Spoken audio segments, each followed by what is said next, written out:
It's What the Fuck Are You Reading? We're a monthly reading podcast where we talk about what the fuck we're reading. I'm Chris, and this is Lisa. Hello. Silas. What's up? Bones. Howdy doodly. And we got a very special guest tonight.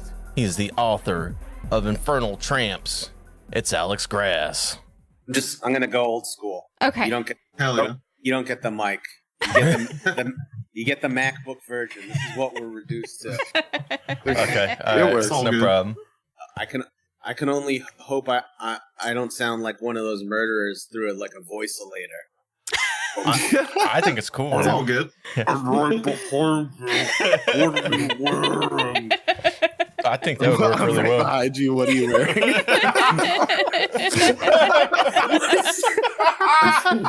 Hell yeah, dude. Like, obviously, I know what you were wearing. What am I saying?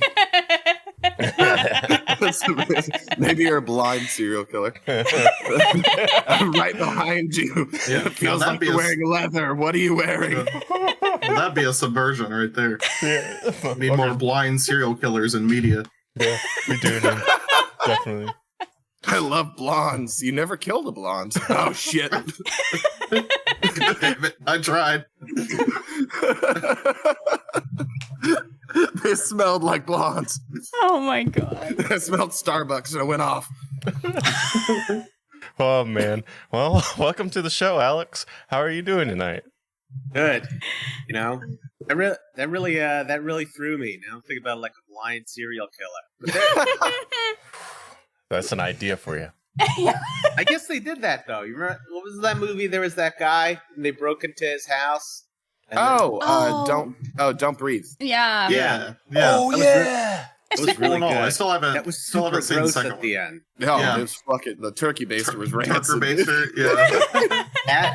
That was admirably gross. That was like, wow.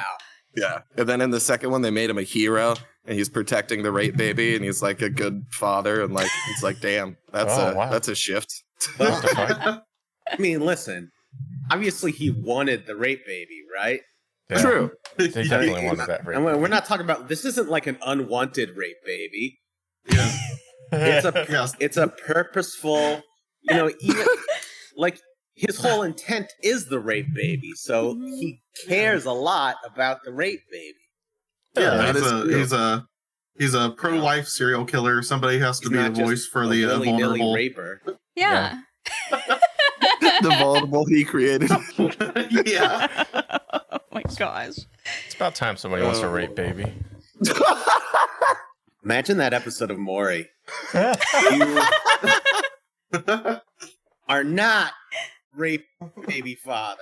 Oh, He man. shows up to the studio like 2 hours late. They're like, we finally got him.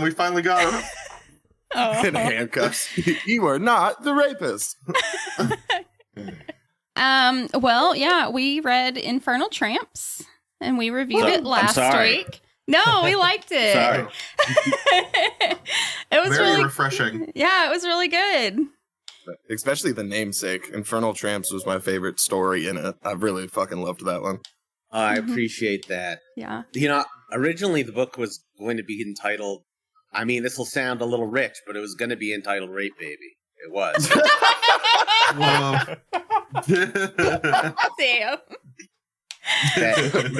Rape Baby and the Translucent Titty.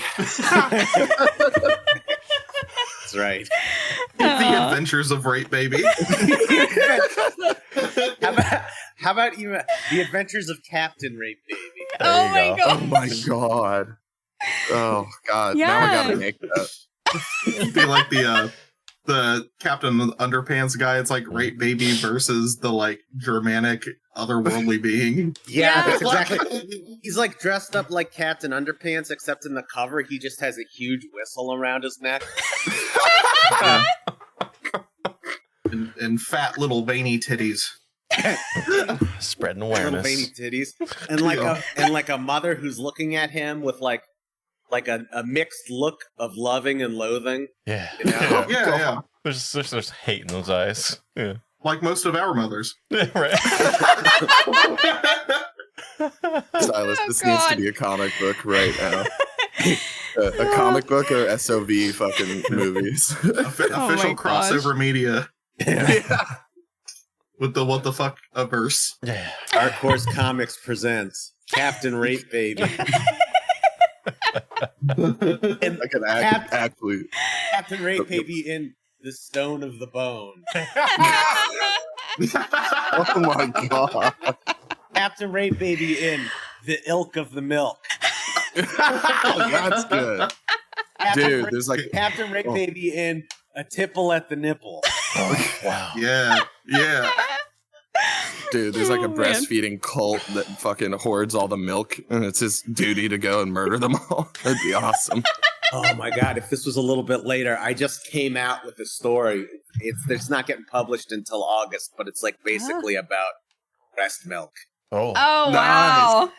Hell yeah. It's demented.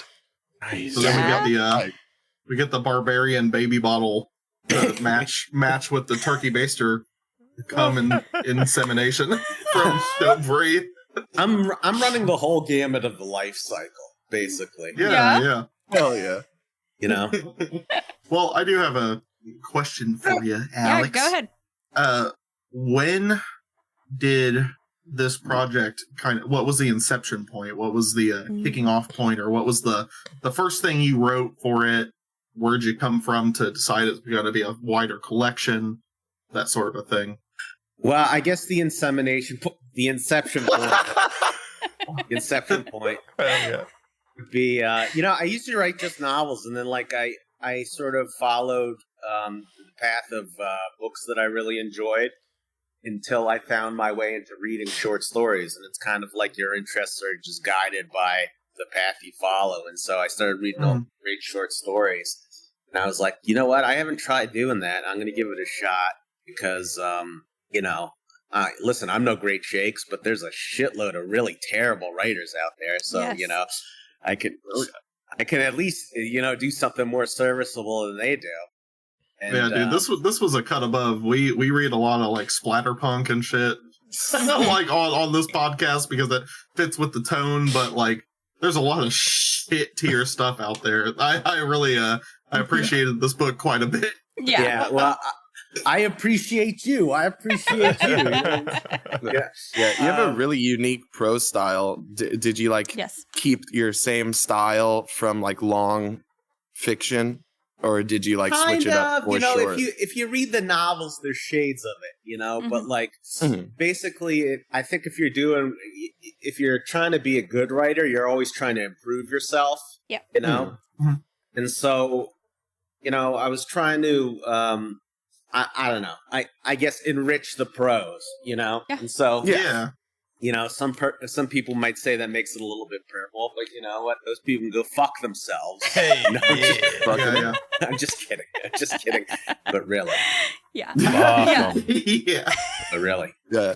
Well, I appreciate short story collections a lot because it's like there's something in there for everybody. And the premises you had for each short were so vastly fucking different and like off the wall and unique. Like I thought it was really refreshing to not like have anything super similar stacked up.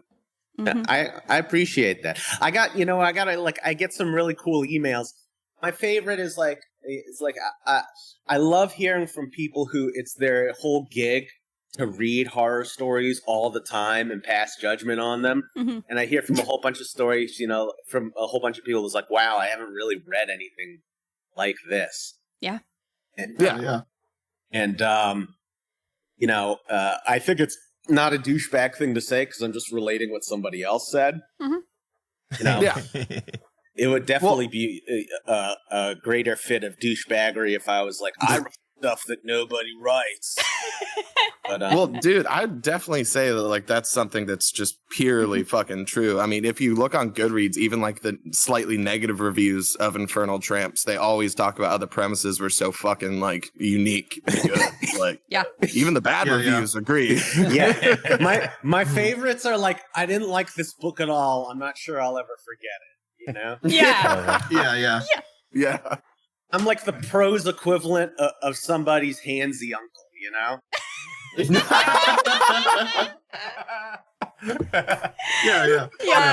And I definitely thought this was something that, for me, it really seems like something that fits within a vein of the current trends in a lot of internet horror, which is like, there's a lot of this stuff where it's very open-ended. There's nothing really like spelled out for you. There's a lot of anomaly horror, a lot of like weird like closet dimension kind of horror stuff going on. But this largely did not feel like something that was derivative of anything. Like it felt like it very much its own thing, while also having a very eclectic and almost like old world writing style to it that really fit with the vibes of things that definitely would not have even attempted to incorporate themes that you did, like having a lot of like modern tech and modern types of people in a setting where otherwise I would feel like I was reading like Burroughs or fucking Lovecraft or somebody like that, with the prose style and the style of vocabulary and the style of storytelling. And I got a lot of bizarro Americana in this that I like really responded to, mixed with kind of like a postmodern, very contemporary, like cell phone culture kind of aesthetic with some of the storylines specifically that I thought was just like such a cool juxtaposition, because I don't get that from a lot of stuff. It feels like everything picks a lane and it kind of stays in that lane, right? But this really crossed those things over in a way that I thought was pretty fucking seamless. I think you did a really good job with that. Yeah. Well, yes, I agree, and I'm great, and I think we can all agree that I'm great. And, no, listen, I didn't like set out to do any. I didn't set out to reinvent the wheel. I think I just tried to be like the one thing I always try to do is like, listen, I have what's it called when you are directly oppositional to people at all times for all reasons. Contrarian. Oppositional defiance disorder, right? Yeah. Hell yeah. My favorite kind of disorder. That makes some of the best art. Yeah. I just like recall a million times throughout my entire life, people always saying, you can't do this with this, and you can't do this with this, and you can't do that with that. And, my rationale has always was like, well, like I work at home and this isn't my bread and butter, so I'll write whatever the fuck I want to write, Yeah. Oh, yeah.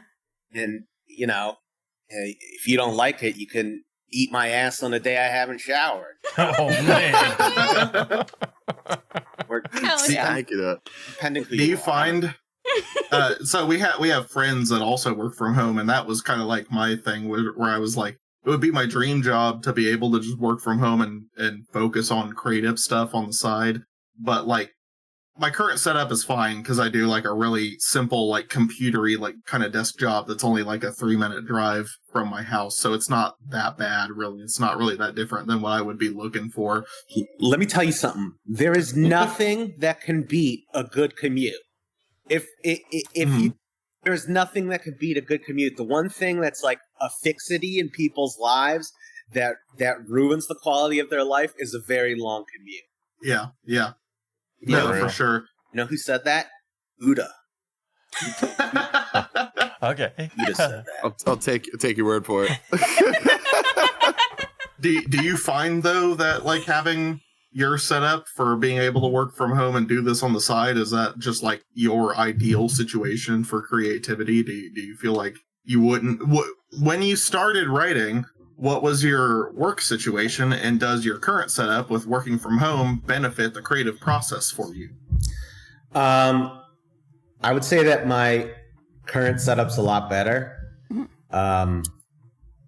I just have more space. We lived in like a really tiny 2-bedroom. We have 3 kids, and so there's 5 people living in a 3-bedroom above like a butcher shop in Brooklyn. Oh yeah. And yeah. It was like, I don't know. It was like way too much of an immigrant story for like, okay. And I'm like, both sides of the family, me and my wife, so we're very far away from an immigrant story. Yeah.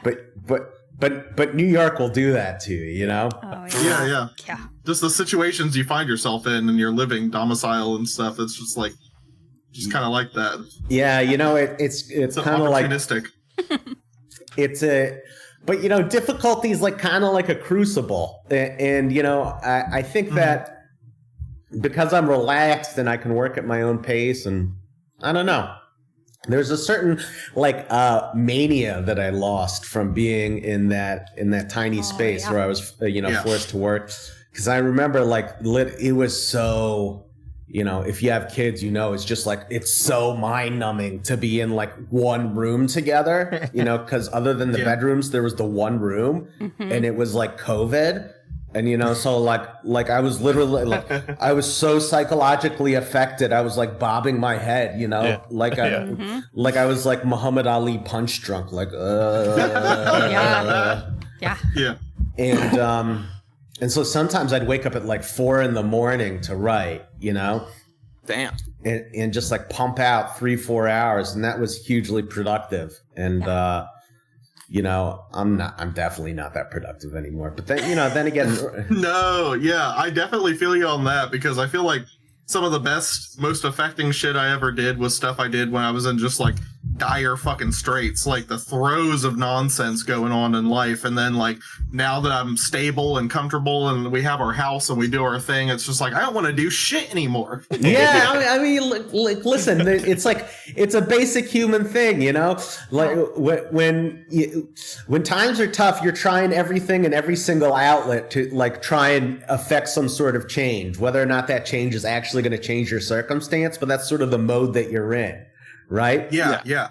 So now I'm relaxed, and I have I guess difficulties sometimes, but really I work at a leisurely pace, and my biggest psychological hang up is I got to say to myself, listen, you got to get some of this done at a certain point, Yeah. I feel that. That being said, probably a lot of people who are writers would look at my output and they'd be well, you're still, I don't know if I am writing more than most people. I probably still am writing more than most people. You write more than me. Fuck. Yeah. Well, Yeah. I'm sad our buddy Zach Ferguson, he's usually on here, but he has been super inundated with real life family stuff recently, so he wasn't able to get around to the book and get on for this. But I would have been really happy to have him here, because he has been doing self-publishing and publishing other people in the underground for 14 years. So wow.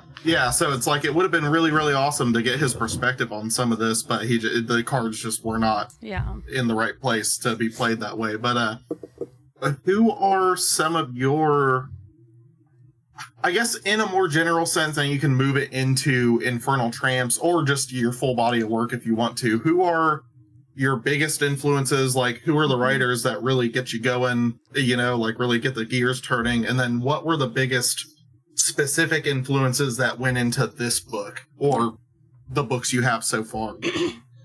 So probably the biggest influence for, I don't know, this is a super hard question, and there's no way to honestly, there's no way to honestly answer this. Yeah. It's one of those things where you go into court and the judgment you get from the judge depends on what he had for breakfast. Yeah. Yeah. Yeah, because you could probably list like I can with anything I do. It's I could list hundreds of touchstones that developed that sensibility throughout life, right? But yeah, I guess if you need to narrow it down, I guess for Infernal Tramps specifically, was there anything in particular you were trying to pull from for that? Well, it's weird. I was reading all these authors, and the authors are nothing. They have nothing in common with my writing. One in particular that I read all 8 of his short story collections. He's this guy named Reggie Oliver, and his writing is nothing like mine. It's if anything, and I don't even know if people know this name anymore, it's M.R. James. It's sort of ghost stories or freaky stuff happening in academia, Okay. But in the way of general inspiration, his stuff is just, sometimes you read something, and I always say, in creative fiction, there's writers and there's storytellers, and sometimes you get both. And those guys are just they're taking a story and they're hammering you in the head with it, they're bludgeoning you.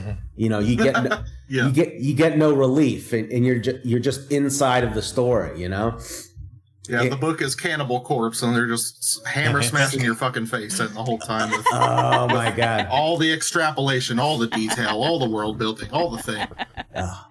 totally. I used to have an email correspondence with Alex Webster, the bassist for Cannibal Corpse. Hell yeah. Hell yeah. Wow. Damn. Okay.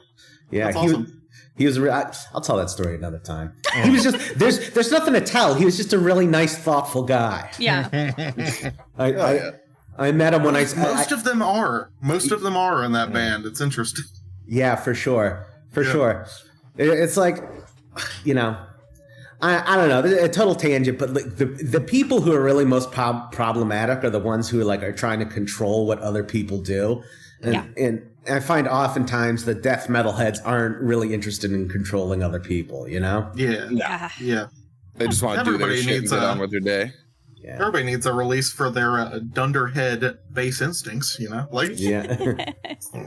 But yeah, those guys are typically pretty intelligent, philosophical, walk through life with a kind of ease and comfort and niceness that I always aspire to. For sure. Despite their artistic output. For sure. It could also be that, like, the way they look, nobody fucks with them ever, you know? Yeah. Yeah. That could be it, too. I know. I did that as a trauma response, so, like, I get it. Like, Yeah.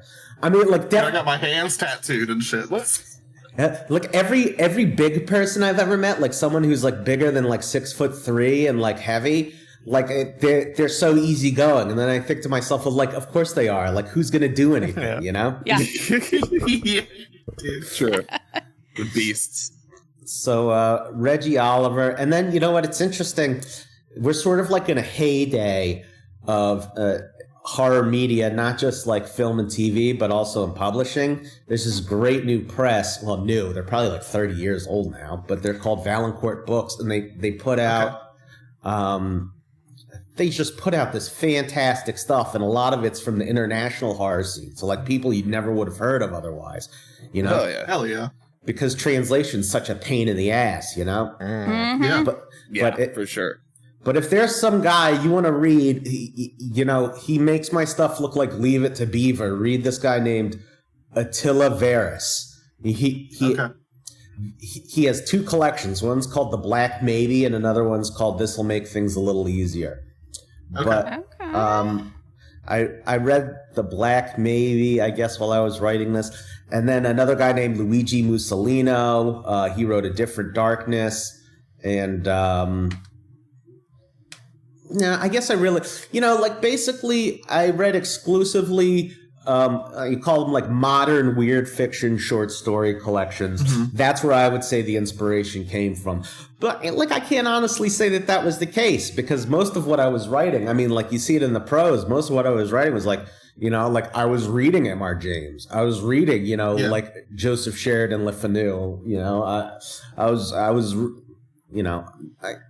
I'm 50-50 on Lovecraft. Sometimes I read a Lovecraft story and I'm just like, Jesus, Yeah. And then other times I read it and I'm just like, I don't know, man. I can like feel your depression through the page, Yeah. Yeah, for sure. Yeah, I think some of us seek that out around these parts, but in mind though, like you were saying before, I think there is something to be said about taking inspiration from things that don't actually share a lot with your writing sensibilities in particular, because it makes it, I don't know, it just makes it so much less derivative if you're extrapolating from all these sources that are so not what you're going to be synthesizing them into or distilling them into, like you're taking more of these like broad or like outer edges kind of concepts or sensibilities about other writers, and then like putting them through your filter and putting it into your own thing and crafting something kind of brand new out of that. And I think that makes it just a lot more interesting and original than people who are just following a very straight and narrow kind of thread of authors that came before them. Like a lot of the stuff we cover with like newer splatterpunk authors versus the old ones or whatever, because like a lot of those guys are just kind of like, they're not reinventing the wheel. They're just building on source material, right? And just like kind of elevating it one stair step at a time or whatever, or a ladder rung or something like that. But like with what you're talking about, just doing stuff that's kind of taking from all these other sources that don't actually have much in common with the final product. I think that's in my experience, it's where a lot of the best stuff comes from that I end up getting a lot of reaction to, is when I hear those sorts of sensibilities from people talking about their work, whether it's films or books or games or anything else. So Yeah, I think that's a really good path to take. When you surpass genre. Yeah. Well, I mean, I think, like, you know, at a certain point, right? So, like, genre is, it's not completely arbitrary, but there's elements of it that are arbitrary, right? You know, like, Yeah. you know, there is a difference between science fiction and horror. There's not a difference between sci-fi horror and horror so much, you know?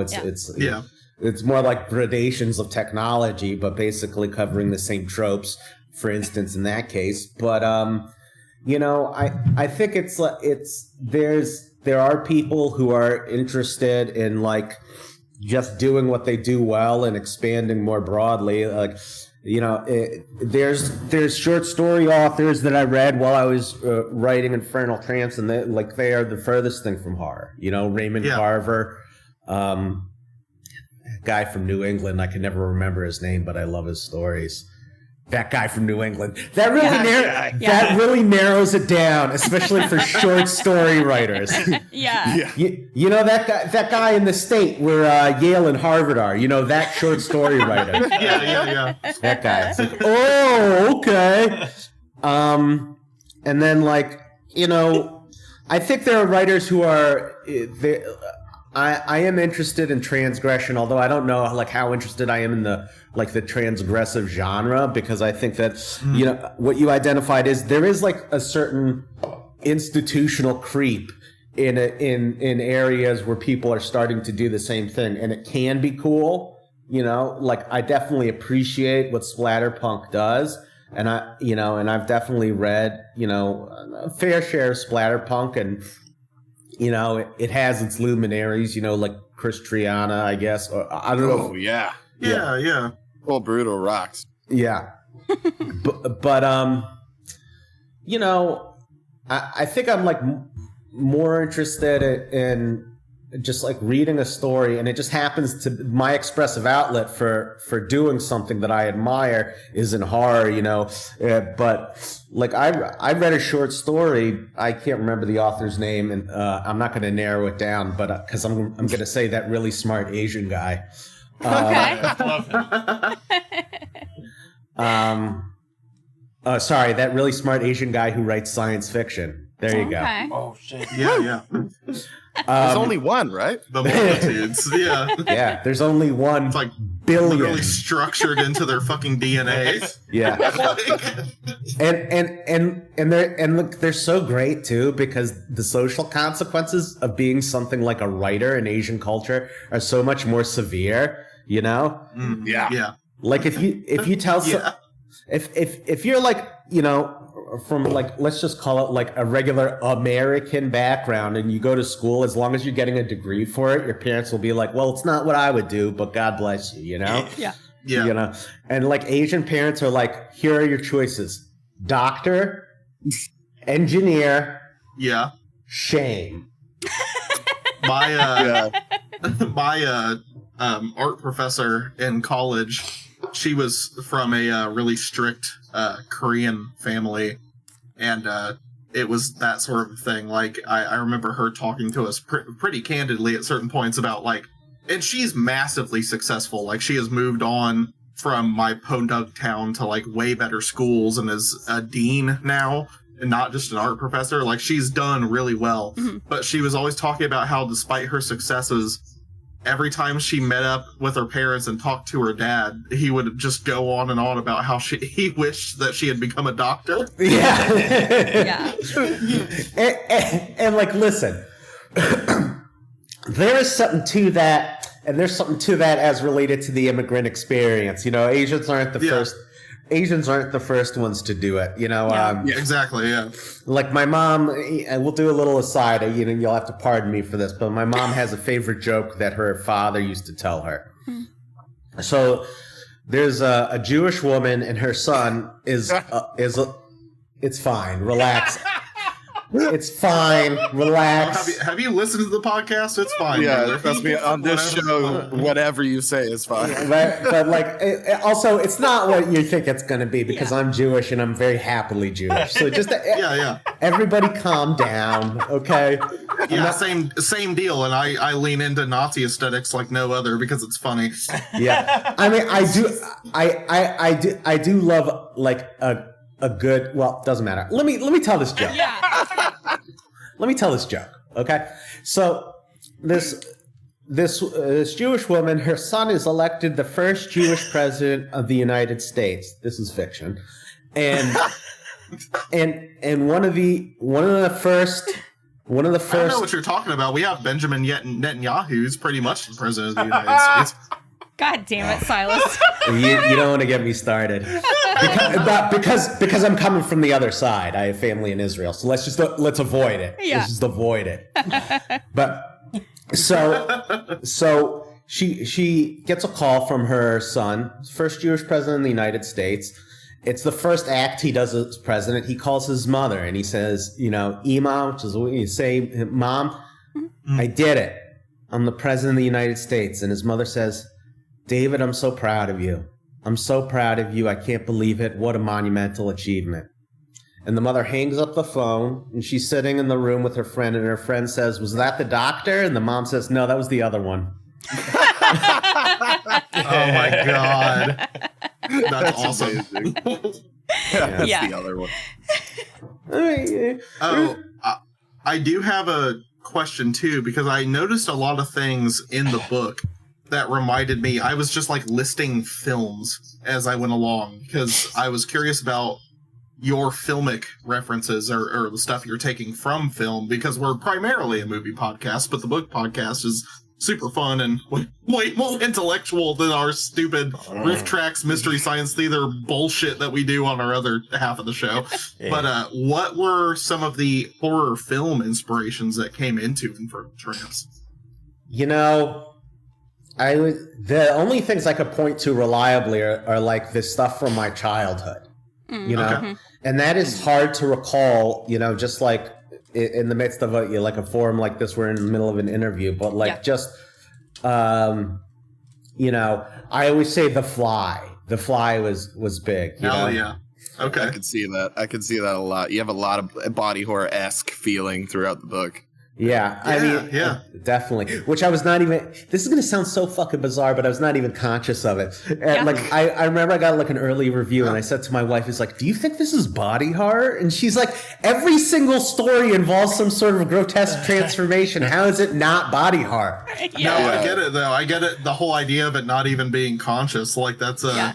I feel like, honestly, in a way, I feel like that's where you want to be, though, right? Because it's if it comes through in a very baseline naturalistic way, it's much less forced as sort of a genre narrative or a trope, right? Yeah. And I get that a lot out of your stuff. There were some really visceral elements in your stories within this book that reminded me of a lot of the stuff we typically cover, but it was just written in such a more nuanced and intelligent way, and it really cut to the core. Especially the game one is the one I was thinking of, because that one reminded me of Splatterpunk like a motherfucker. Dude, the descriptions in that was crazy. Which one? The one about the video game. I always the name. Yeah. I can't even say it half the time. Poochkamunka Splash. Poochkamunka Splash. Yeah. But I was thinking of the sequence in meeting Ivor Bullman. The fucking part about the dementia-addled mother falling and breaking her skull was just it really took me aback when I was reading it. I was just oh God, look, this is actually kind of a visceral shock. And then I came back into the full narrative once it very seamlessly just moved right back in. But I guess that kind of brings me to, there is a sort of dreamlike cadence to the way that everything moves in this book, in these stories, where you can throw so much at the wall that juxtaposes in a really extremely contrasting way between the last thing that happened in the story, but it doesn't feel awkward or strange. It's almost just this constant moving wave of transition as things play out. And I really appreciated that about it, because it just didn't ever make me think, what the fuck was that about? Why was that even in there? It just made it sort of weaved into the wider narrative in a way that I like really appreciated, because nothing that was in there, regardless of how like out of left field it felt, it never took away from the experience of just moving through these stories. And I thought that was poetic. Super cool. Well, one thing I try to do, and this is why like some sort of formal training is really great. And like I did well. I didn't do well in all of school, but I did well in everything that had to do with English. Yeah. And I went to law school, and I learned a lot in law school too. So I think there's like a couple of things. If you're always trying to tell the truth, and you're always trying to tell the truth even about people who are liars and who are grotesque, but you're trying to show what this person would really look like. In that story, Meeting Ivor Volman, the protagonist, like, he's a bit of a shut-in. He lives in his dead mother's house, Yeah. Like, what kind of things would this guy think about all day long? Well, in the midst of even the strangest scenario, he would probably think of his dead mother, because he lives in his dead mother's house. Yeah. And like, here's this woman, like, who's like his friend, and she's like, obviously from the, she seems, at least from the impression we get as readers, and my intent as a writer, she's sort of like a vivacious woman, who is for completely unfathomable reasons interested in him, right? Which sometimes happens in life, and as I've grown, I've found actually happens a lot more often than not. Yeah.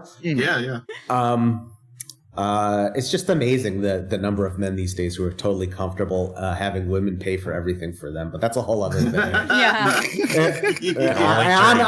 I'm not judging. I'm judging. But you write a story, and you got to try and like. I'm not trying to please readers. I'm hopeful that I will. Yeah. I'm hopeful that I'll please readers, but I'm not trying. I'm not trying to, give them the finger and say, "Go fuck you." Go fuck you. Go fuck you. Go make fuck. But you gotta do it for yourself. Yeah, not the readers. You gotta do. Readers want to read somebody who's doing it for themselves. You know what I mean? Yeah. Yeah, no, exactly. That's exactly, and that's the sensibility I got from this book. And not in a like masturbatory or self-indulgent kind of way either. It just felt like, oh, this guy has like a real fucking voice with his prose, and it's like actually something that is so refreshing to read, because so much of what we read is just trying to play kind of a by the numbers game. And so it was so cool to read this, because it's obvious that you have a sort of style and sensibility about yourself that whether it's going to go over our heads or not, it's still going to be there and in your face, and you either have to find out how you're going to meet it halfway or not. And I really appreciated that about this collection. I thought it was very affecting in that way. Yeah. I think that was the perfect story to bring up too, with meeting fucking Ivor Vol. I'm gonna fuck that up every time I try to say it, but I don't want to ruin the twist, but the fucking meta-ish aspects of it worked so well with the prose, and like I out loud was like, oh shit. Like, and that's my second favorite. I love that fucking story. I think your style worked fucking perfectly with that one. I loved writing it, and the thing I always love about the story is I always love the random insane person, because to me that is actually one of the things that is most lifelike. Especially I live in New York, so the idea of just like a random completely insane person in the midst of everything tracks. Oh, right? yeah. We live in the fentanyl era, dude. I see them all the time. I grew up in Philly. I mean, I grew up in Philly before Trank, but, still, I saw my fair share of, pre-Trank zombies, I guess you might call them. Oh, yeah. Yeah. For sure. Yeah, I noticed several of your other books are set in Philly. Mm-hmm. I just started reading Drek today. I haven't gotten very far, but I really like it too. Ooh. That is probably my favorite book. There is some really gross, funny stuff in there. Hell yeah. Hell yeah. I don't want to ruin it, but Yeah. it is on the level of, it's gross. Yeah. It's gross.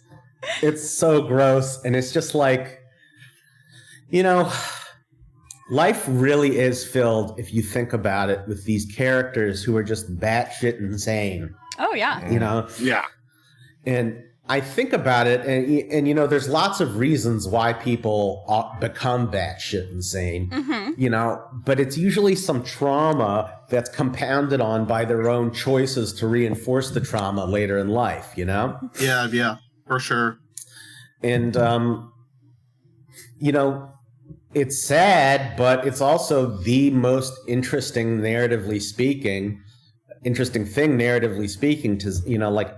to see someone who's out of sorts and really struggling, nobody's going to listen to the news if the news is like, today, many kindnesses done in the spirit of Christ, Yeah. Yeah. You can't live Yeah. vicariously through fucked up shit. Yeah, exactly. Like, I remember I was out in Indiana. Me and my brother Harry were in Indiana. We were watching the local news. And, of course, like, in comparison to the local news in New York, the local news in New York is like 3 kids decapitated riding the subway today. Yeah. On top of the subway, right? Police officer shot in the head while looking at a picture of his newborn daughter in the car. Yeah. And then like I'm watching this news story in Indiana, and it's like, man embezzles from pickleball league and makes the league whole with interest paid, and I'm like, that's not a story. Yeah. That's That's my neck of the woods. I totally get what you mean. Yeah. And like, you want those people to exist. You want that to be the kind of behavior that you see in the world, but you don't want it in your stories. It's not entertaining. Stop being such a fucking altruist and do something crazy. Yeah.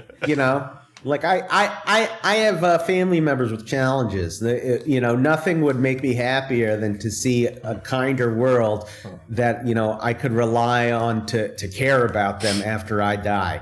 Yeah. Right.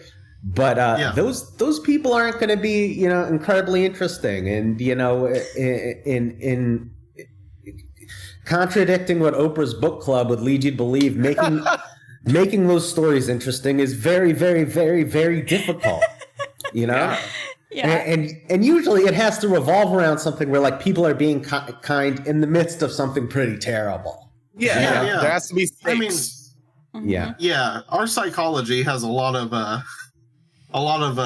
biases as far as all that goes, like just as a species, like the way that we choose to perceive and ingest all of that sort of stuff, like the way that we choose to prioritize it, especially with like what you were saying with like the dark shit with the news cycles and stuff. It's like, like I am careful with it. I try not to get too far down into it, but like I listen to a decent amount of like true crime stuff, and that sort of thing. And I can't just pretend there isn't an edge of like interest in just the heinous level of like meticulous detail and the brutality of what happens, because that is like, those are the edges of the human psyche that are so interesting to read about, and they're so interesting as characters in fiction as well, is just to see the way that those people play out and the way that their lives end up metastasizing as they continue to go on. But it's like that doesn't make it good or wholesome or nice, but like it is, unfortunately, I think a thing that we all have a weird primal brain like predilection to like move toward, right? Mm-hmm. Like it's something that we're all like voyeuristically, vicariously kind of just subjugated to like ingest and mirror back into the world in like controlled ways. It's really fucked up, but it is what it is. That, or it mostly tracks our original programming. Because if you looked at the world, 10,000 years ago, the world would still be a very violent, heinous place. Yep. And, we're sort of in our way, we're like biologically attuned to that.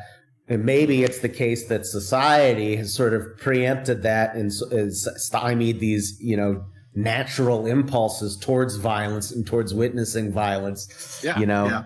And society tried to deny evolution. I mean, shit. Society just changes and gets less and less violent. Like gladiators were a fucking thing not too long ago. We love watching people fucking kill each other, dude. yeah, Like, it's built into us. We have the capacity for atrocious, abhorrent things. yeah, yeah. And like, listen, it's not true as a rule. It's true as a trend of what civilization is, right? Yeah. Because like Yeah. the 20th century is the most violent century that has ever been. You know, by a long mile, right? We got better weapons. Yeah, but it is still the case that you can see, like, at an institutional level, you know, from schools to government to communities, that like the idea of, you know, being an agent of violence on your own and doing something and relying on violence is more frowned upon today than it was before. You know, Yeah. what that ultimately means is something else, you know, the effect that ultimately has.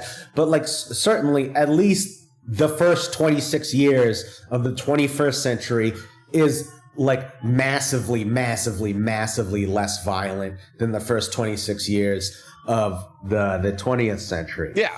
But that's also Yeah. because it's not personal violence anymore. It's fucking violence in the name of some religion or some fucking country. It's not personal anymore. I mean, World War I, it's millions and millions and millions. Yeah. You know, you just don't have those wars right now. I'm not saying it couldn't happen.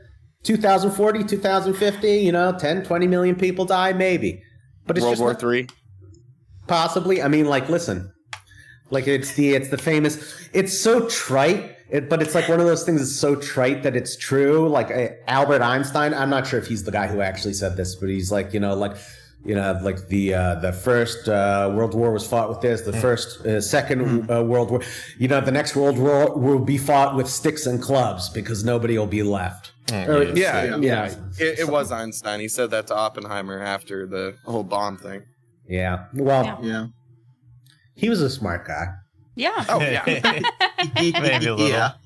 Einstein. But Maybe.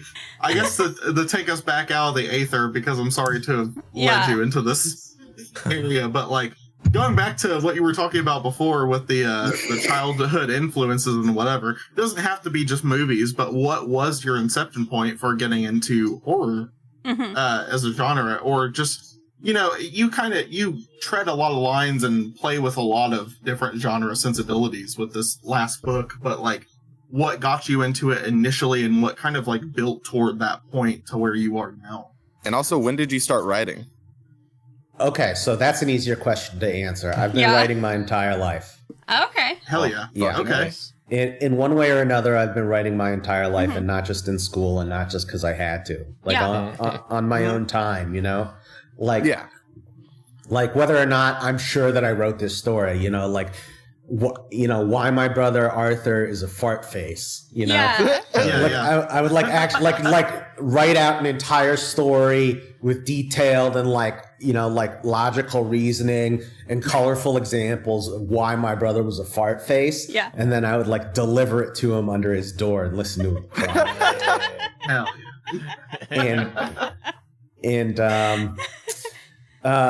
But I've always been writing. Always. My mom has a picture somewhere from like in kindergarten. She says, I guess it was always going to happen. It was like everyone else did, like I saw a clown and like I was in a field, and me, I just have like a huge picture of a black bat. And it just said, there was no I. It just says black bat flies in the rain. Hell yeah. So that's easier to answer. I've always been writing. Yeah. Influences. I couldn't recall. I mean, who knows how accurate it is? Because like when you're thinking of childhood memories, are you remembering childhood? Or are you remembering your memories of childhood? Right? Yeah, and it's like it's every time you recall a memory, it's like rebuilt from the ground up in your brain. It's valuable. Yeah. But I would say, like as a for instance, RoboCop. Fucking loved RoboCop. Yeah, dude. Hell yeah. And just as of an example of how unreliable memory is, I didn't even think of that until I've been talking about this book. I've been just like vomiting about this book for months now, and I haven't even thought of RoboCop. How I watch RoboCop all the fucking time. You know? And you know, of course, like being a kid, totally missed the dystopian part, the OCP thing, which is really the linchpin of the RoboCop movies, like this privatized police force, and like Paul Verhoeven's sort of like tongue-in-cheek commercials, you know? And, dude. And like the nonsense that like people in the consumerist mindset will imbibe, you know, like I buy that for $1 and all the other weird commercials. But RoboCop, my dad was a profound influence in that he would take me to see highly age inappropriate movies. So I remember seeing Terminator 2 when I think I was 6 or 7 in theaters. And it was actually, I think at the time we were actually living in Indiana. And he would take me to the theater, and like this is a different time, so people are much more judgmental and the standards are very different. So for sure. People would see him taking, you know, like a barely not toddler in to see a violent movie, and they'd look at him. And my dad, you know, who grew up in the Northeast and is not a very nice guy, although he's a very fun guy, and he'll be nice to you if you're friends, but he's not a very nice guy. He would turn to like 65-year-old women and be like, mind your fucking business, you know? It's the right thing to do, dude. Fuck those bitches. Yeah, for sure. I used to think that too, but then, you know, like my mom turned 65 and I'm like, you know. Yeah. Maybe not fuck them all. I know, I get it. For sure. And then there's like a sort of like a combination of the, you know, the stuff that like I think a lot of people saw, because it used to be that, you know, media was this monolith and you watched what was available to watch. You did not have the choice. You know, maybe you had some, you know, things were tailored a little bit, but like primarily you watched the same thing. And so, I don't know how influential they were, but I definitely saw all of the Alien movies. You know? Hell yeah. I would say H.R. Geiger's aesthetic, like the alien itself. H.R. Geiger is a motherfucker, and you know, it's rarely a week goes by without me thinking about the things that H.R. Geiger has created. His art was way better than the fucking anything in the Alien movies. Like those things are so crazy and surreal and cyberpunky and awesome. Oh my god, he's so twisted, you know, and it's like that's the kind of, if you're aspiring to be an artist, that's the kind of artist you want to be. Like, listen, you might end up being the person that nobody gets until 50 years after your death, but you know, what are you shooting for? Are you shooting for popularity, or are you shooting for the truth, you know? Exactly. Yeah. You know, you want to you know, you want to create something that like that slaughters people's sacred cows, you know? Because unless you're doing that, you're not really an artist. You know, you're a prostitute, and that's fine. I have nothing against prostitution. But what do you fucking legacy to be? That you were a fucking whore, or that you actually created something unique in yourself? Yeah. But I mean, listen, that also has a limited audience. You know, like it's a very small minority of people who actually care to see something that is like novel and well thought out, you know? And I definitely don't look down on them, because I read my fair share of like what's considered popular media, you know? Yeah. Like, I can't really trash anybody because I've read 30-something Stephen King books, you know? Right. Yeah. You know? Yeah. I grew up, you know, in the Attitude Era of WWE. You know, I used to watch Monday Night Raw every single fucking week, right? Exactly. So I'm not like a snob. I read some of the same things that snobs read, you know. But I guess the difference is that like I'm genuinely interested in reading them, and they want to be able to read it because they want to tell people that they read them. Exactly. Yeah, just to talk shit about it. Yeah.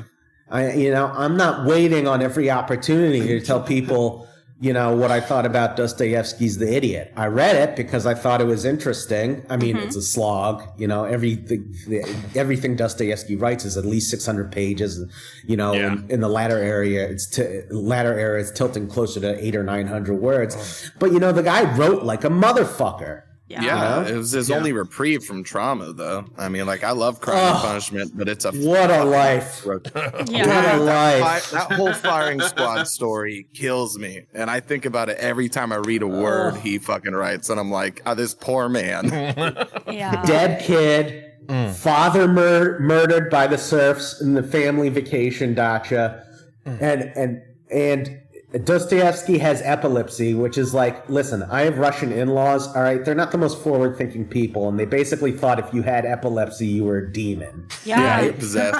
Yeah. And then he had a gambling addiction, which is like, listen, other addictions are just as ruinous, but nothing will destroy your life quicker than a gambling addiction. Yeah. Oh, yeah.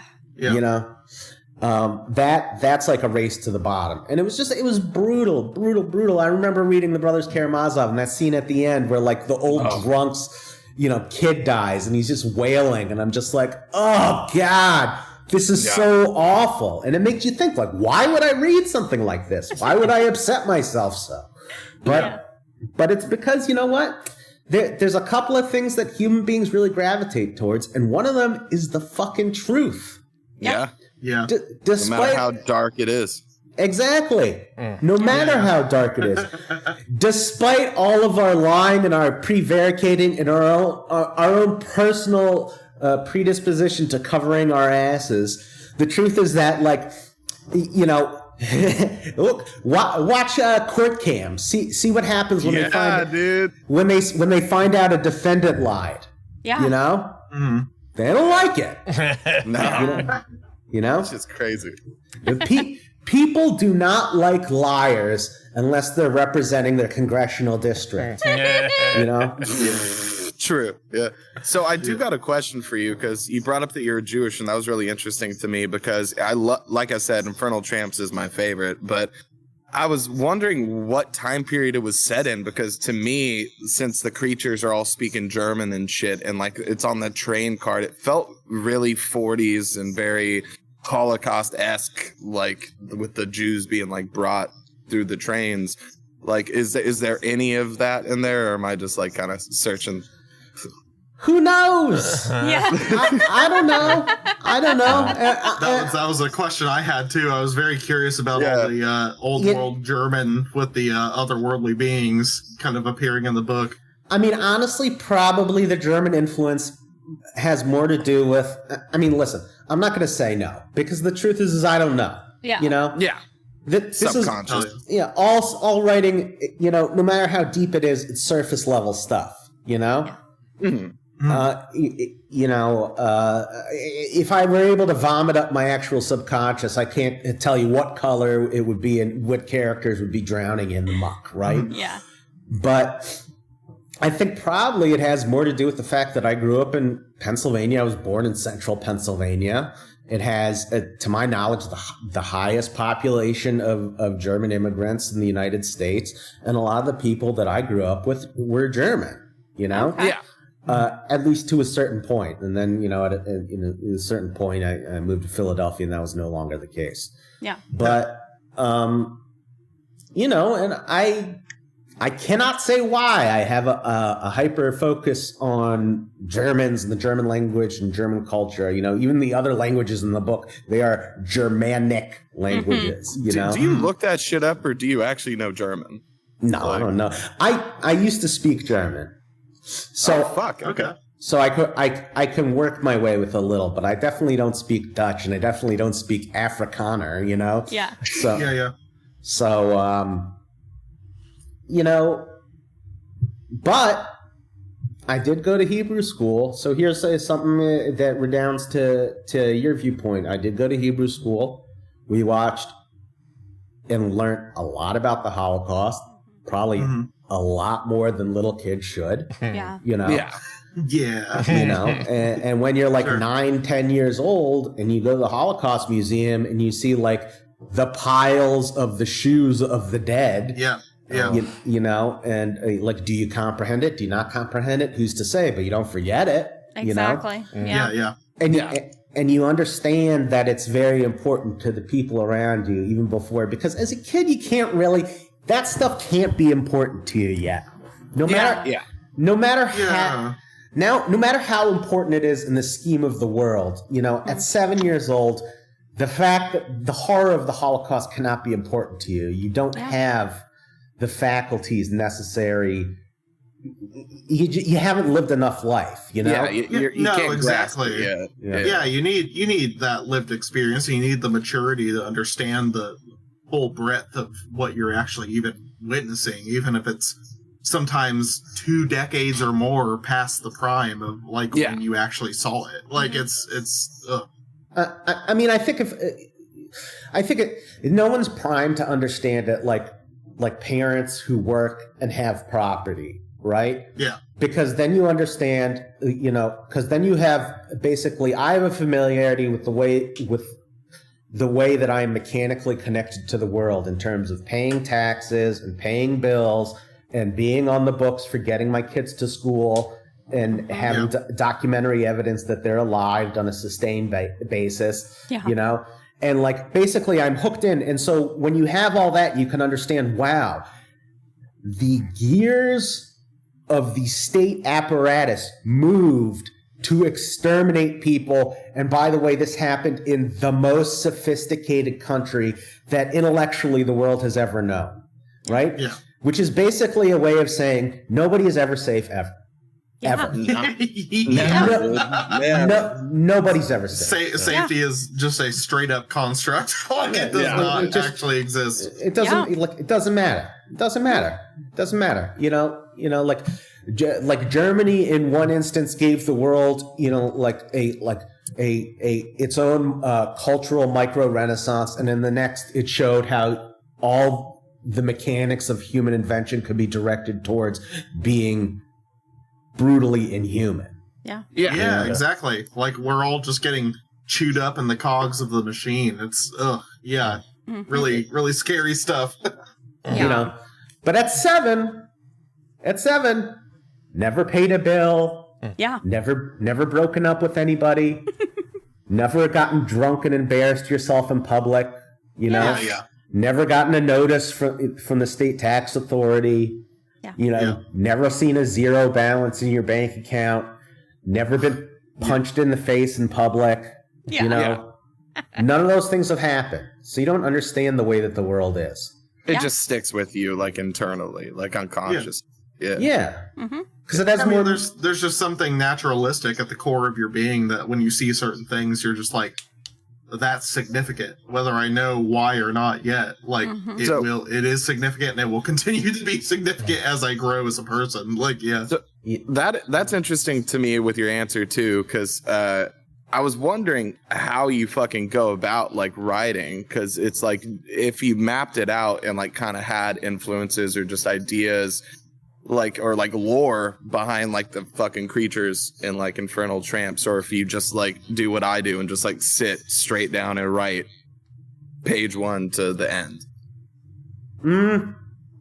Probably closer to sit down and just write. I don't really have a process. I have a process, something closer to a process with novels.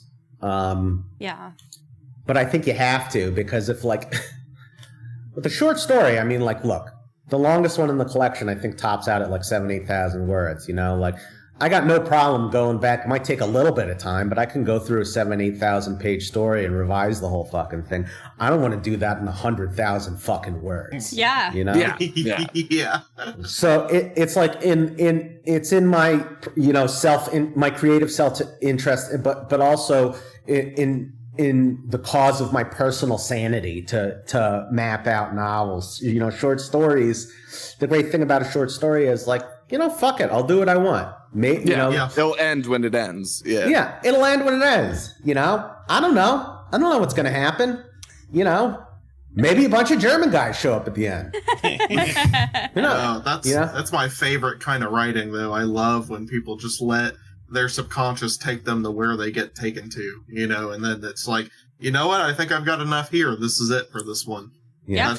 It was so cool. That was like one of my favorite things about Infernal Tramps is that aspect of like, sometimes the stories just end and then you're just like, whoa, what the fuck did I just read? Yeah, like the first one, dude. Yeah. The first one, dude. It just ends at the fucking, what, you want our security system? Yeah. Yeah. So it's just like with a frivolous punchline. And that's I gotta tell you, people love that one. People love. I'm trying to think of. I thought it was a really strong start. I really liked it a lot. Me too. Yeah, I read the first one and I was like, okay, I love this. Yeah, I was immediately hooked. Here's my favorite thing about the book too, because especially in the first story, it seems 50s, like in that weird salesman fucking suburb area. Yeah, and then each story has such a different feeling of a time. Like the fucking game one, I'm never gonna fucking say because I'm gonna sound like a retard. That felt 80s to me. Like it feels so eclectic but connected at the same time. I agree with that. I don't know how much of a retard you could sound like because the word is made up. Yeah, true. Yeah. So like it could just the story could just as easily be hibbly dibbly splash, you know? Yeah. or splash, you know? Was it? Puchkamonka? Is that what it was? Puchkamonka? Puchkamonka. I you know what? I've messed this up in like Puchkamonka splash. And I gotta tell you, Okay. I like went through and edited it because like at different points I had it as Pook Jamanka splash, Pooj Kamanka, Pooja Jamanka, and I'm just it's like you got to be able to say your own made up word or at least write it. Yeah, that helps. At least remember the spelling. Yeah. Well, this might be a hard question, but what are your favorites in Infernal Tramps? Probably the Golden Mile. Yeah. And I don't know if I'm saying that because I've been asked that question a bunch, and that's usually been my answer. But it's just like so fucking whacked, and it takes place in Philadelphia, and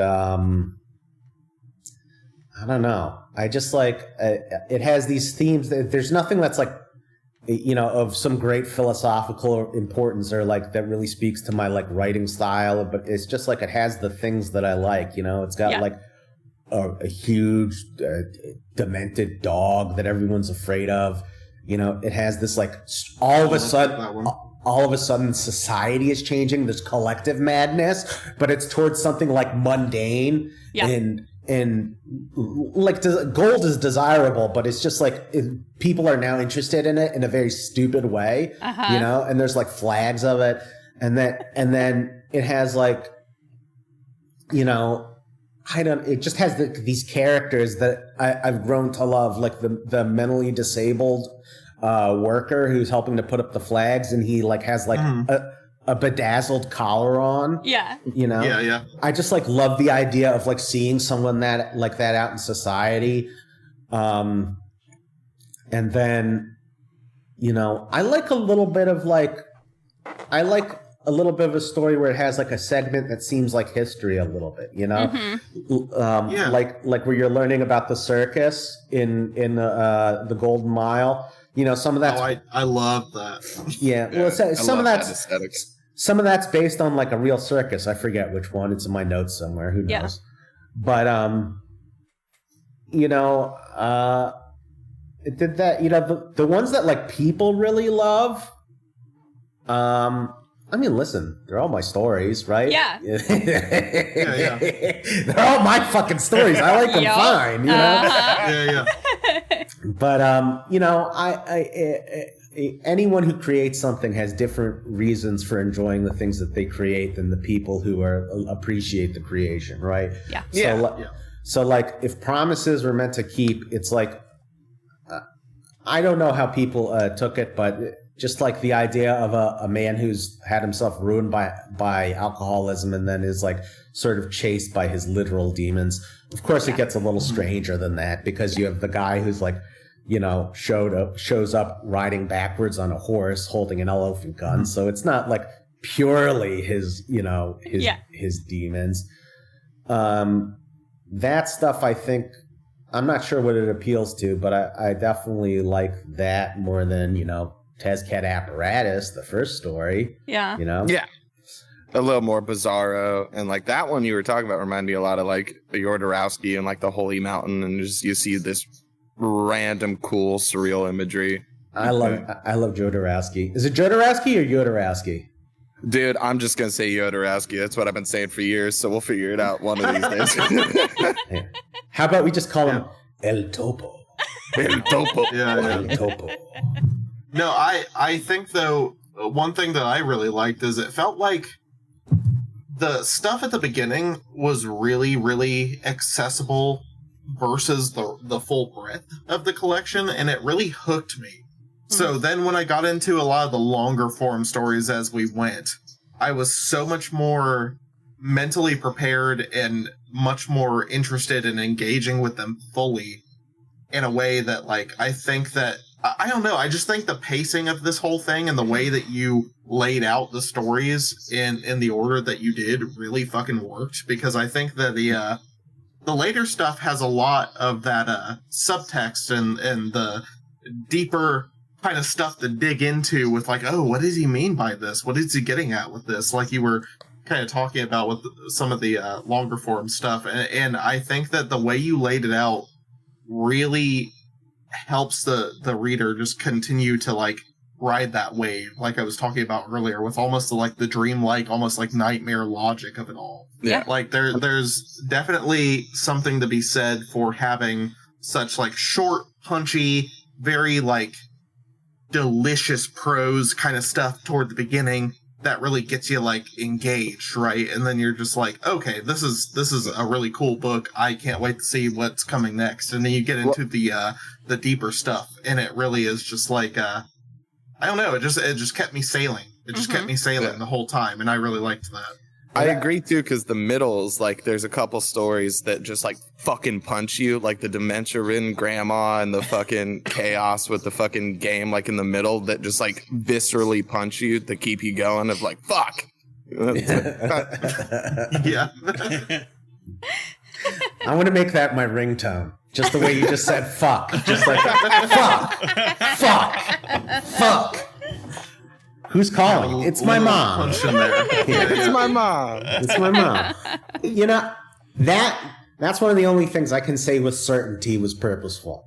You know, you want people to read your book, right? Yeah.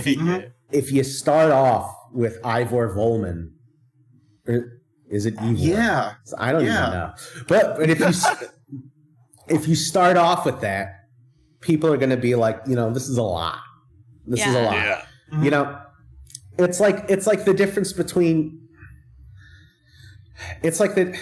My brother has this thing, and thank God he's married now to a woman who can tolerate him. But he used to meet women, and inside of a week, he would send them like 100 roses, right? Jesus. And that's just too fucking crazy. Yeah. Right? That's too fucking crazy to do for pretty much anybody. Yeah. Even in like a Jane Austen novel. That's fucking bananas. Yeah. Yeah. You know? So people quite naturally thought that he wanted to wear their skin. He didn't. He didn't. He was just like, you know, he's a needy guy, you know? But here's the thing. If I send my wife, who I've been married to for 13 years, 100 roses, well, that's lovely, you know? Yeah. And you know, part of having readers engage with you is that, you know, you're courting them. They don't know you. Yeah. You know? Like, listen, if I had cachet and, like, someone knew my fucking name and every time you pick it up, you're like, this is going to be batshit insane, but that's what I'm here for, fine. But, you know, you can't start off with a clown dog who wants the whole world to bring him gold. You can't start off like that. You start with like something small and insidious. A pest deterrent system, you know? Yep. Tiny twist at the end. Yep. Right? And then by the end of it, you know, you got like blood-smelling babies running across the woods trying to track down these guys who have some mystical herb that turns them into like psychic vampires or something, you know? Yeah. But at that point, you're in the book and you're like, well, this tracks. Yeah, no, I think the full range of the stories on display here, I think it's kind of insane just how different everything is, but it also has this semblance of cohesion that makes the whole collection work in this really, like, wider way. that I love from start to finish, and I definitely am going to be picking up a physical of this because I got to have it. Yeah. And I was also, going to ask, when does that come out too? After he's done talking, It's out. Amazon's been fucking me up though. I don't know what's going on. Yeah, it's out on Amazon. Hell yeah. But you should be able to buy it. But there was this whole listen. It doesn't matter. It's like behind the scenes shit. Yeah. And it's just like I can't get author copies, so I can't. Like what I used to do is I used to send everybody author copies because they cost like dog shit nothing. Because because it's Amazon. But I just have no access to it right now. Thanks a lot, Jeff Bezos. I've been, I've been calling him the Dread Dark Overlord. My thinking is that like an algorithm picked up on me saying that so many times. He's like, well, you know what, Alex? Yeah. Go fuck yourself then. We'll see how you like that. Yeah, dude. Yeah, you're being psyoped. This is psychological torture right now. They're trying to wear you down. Yeah.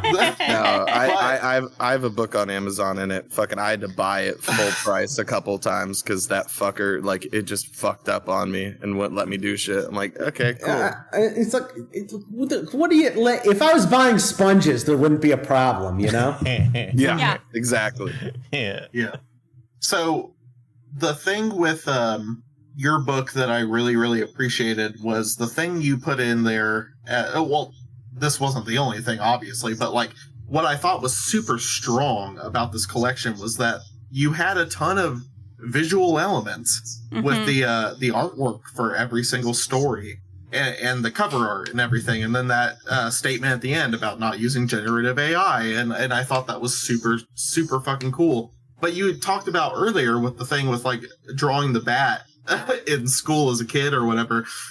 What is your full range of mediums as far as like creativity goes? Like, do you do very much visual art? Because I thought all the visual art in this book was very stunning. I thought it was really cool, really effective. And I thought it really, for me, it added a lot to the stories without taking away from the stories. Like I think a lot of other authors can do. Like I'm thinking about like splatterpunk authors like Aaron Beauregard or people like that, where like they'll have really cool illustrations in their book and really cool presentation with the covers, but in a way it takes away from how kind of dodgy a lot of the written sensibilities are within the work themselves, because it kind of fills in some of the gaps that he doesn't really eloquently explain within the writing. But like with your stories and with the stuff you put in here, it was so surreal and so disconnected while also being relevant that it gave me so much more in terms of my full exposure and my full experience as far as like going through this whole thing was. It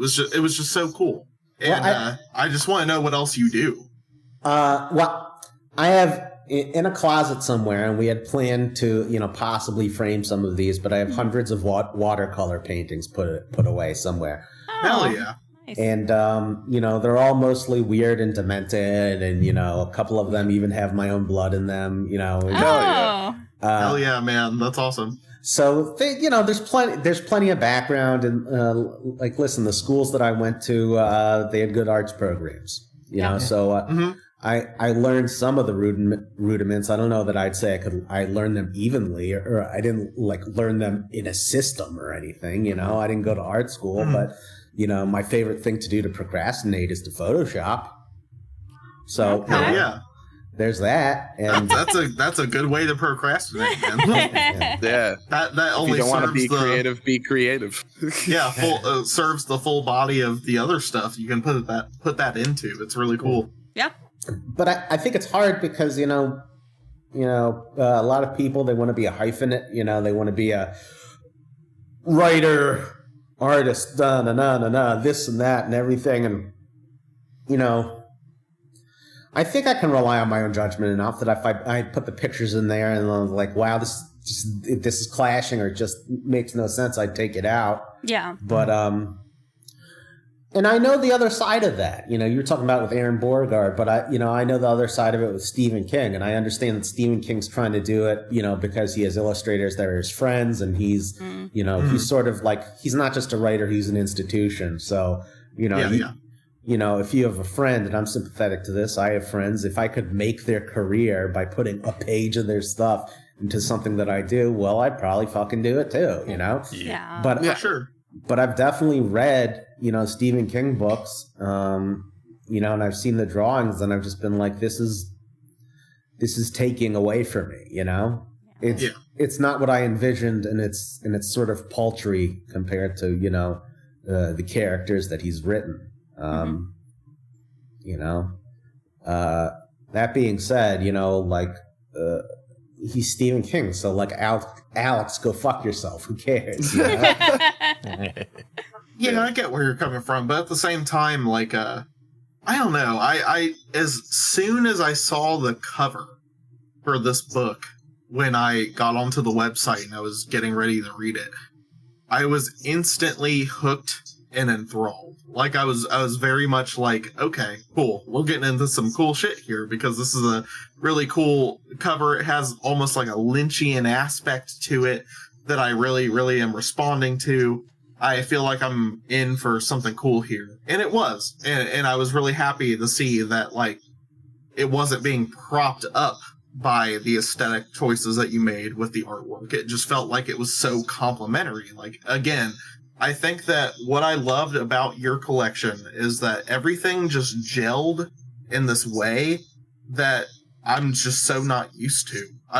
It feels like everything is always pulling in different directions, or it's like one thing is the strong suit and the other is not quite up to par. This feels like it just really was a full package deal, man. And I loved that. I loved that about the book. I'll say this. Yeah. I'm nothing if not uniformly fucked up. So, that is where the consistency comes from, I think. I think on our review episode, somebody compared it to like Scary Stories to Tell in the Dark, like basically Scary Stories to Tell in the Dark for adults. With the cool illustrations in between. What is his name? Alvin Schwartz. I don't know. Was he the illustrator or the guy? Stephen Gamble. Stephen Gamble is the illustrator. Yeah. But his stuff, if you've read, because I have a collection of his stuff separate from Scary Stories, where it's just his like nice and pretty children's illustrations, but like they're still kind of weird and discordant and like strange looking and off kilter a little bit, even when he puts some full color in there. But like, he did a lot of water media, and I love water media. It's one of my favorite things to fuck with when I'm doing traditional art. I would absolutely love to see more of your watercolor stuff.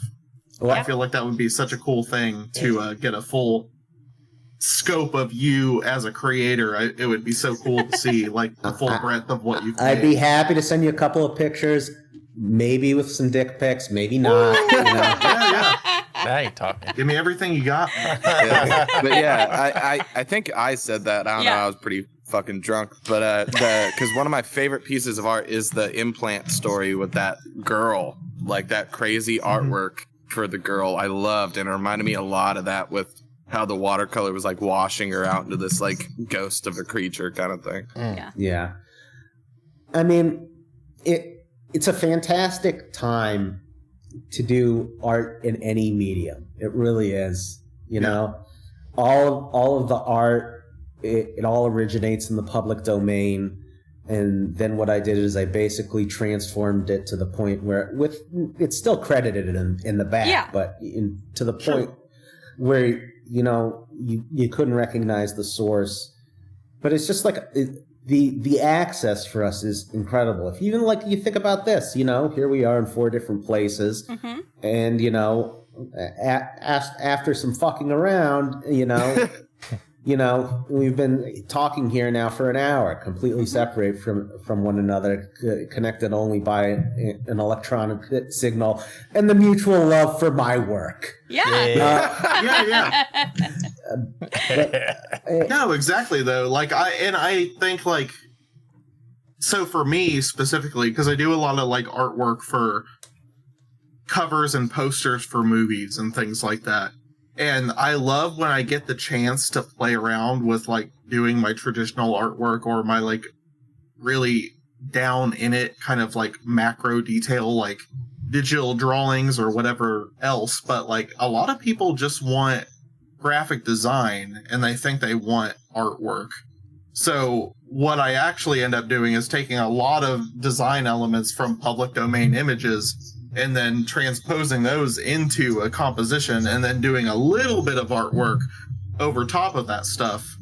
Yeah. But like ultimately there is like very much a hodgepodge of the wider collective of what we have at our disposal now, which is, it is immaculately, it's just such an expanse. It's such an expanse. There's like no shortage of anything you could be looking for. It's unending. Yeah. Media, exactly. media is unending. You know, it used to be like maybe you couldn't see the end of the line, but like you had a sense when you were a kid that it was there. There was, it was finite. Today, it multiplies upon itself every single day. You know, there's no you don't even have a notion of the scope of how much writing and pictures and graphic art and media and film and short film and video is out there. You couldn't, you couldn't begin to guess, you know? Yeah. Yeah, nowadays, like, I will go looking for the perfect element to be like the border or the frame, the something that I'm doing. And I will just spend hours collecting and saving little elements of things that I really like. That I'm never gonna probably touch, but I'm gonna stockpile them for the potential of future projects while I try to find the one thing that I wanted. Whereas it was like the second or third thing I saved ultimately that I end up using. But like I saved like 10 to 20 to 30 plus things in that meantime, just searching because I'm just like, these will be great for later. Like, and while you're searching, you know, by like the third or fourth one, in your mind, you know, like, oh, I already found the perfect one, but it's not the thing you like best. Yeah. But, but still, like, I definitely know exactly, like, I have saved an image and been like, this dog is so heinously ugly. This has to be... That like fate will deem this dog usable at a point, you know? Yeah. Exactly. Sometimes I just be like, you know what? The color scheme on this wound is amazing. You know, I have a file. I have a whole folder of that stuff. Yeah. Yeah. I have a whole folder. The wound folder. Hell yeah. The wound folder. Oh my I'm god. taking up way more space than I need to, just collecting things like that I'm never going to end up using, but like I do it anyway because you never know when you need an art reference or something, you know? Yeah. Like, You never know when you need a picture of a cankle. Dude, yeah. I got some Oh, gross man. ass effects references for movies. Fucking just a whole folder of just weird shit. I'm like, that's a weird fold. I want to recreate that one day. Yeah, exactly. But you know what? That sort of collecting has become so popular. You know, like 30 years ago, if someone found that on your computer, you'd be referred to the FBI. Yeah. You know? Yeah. Exactly. That's how it is, man. Nowadays, people like that are just called nostalgic. You know? Yeah, I'm The amount of nostalgic for fucking- best gore.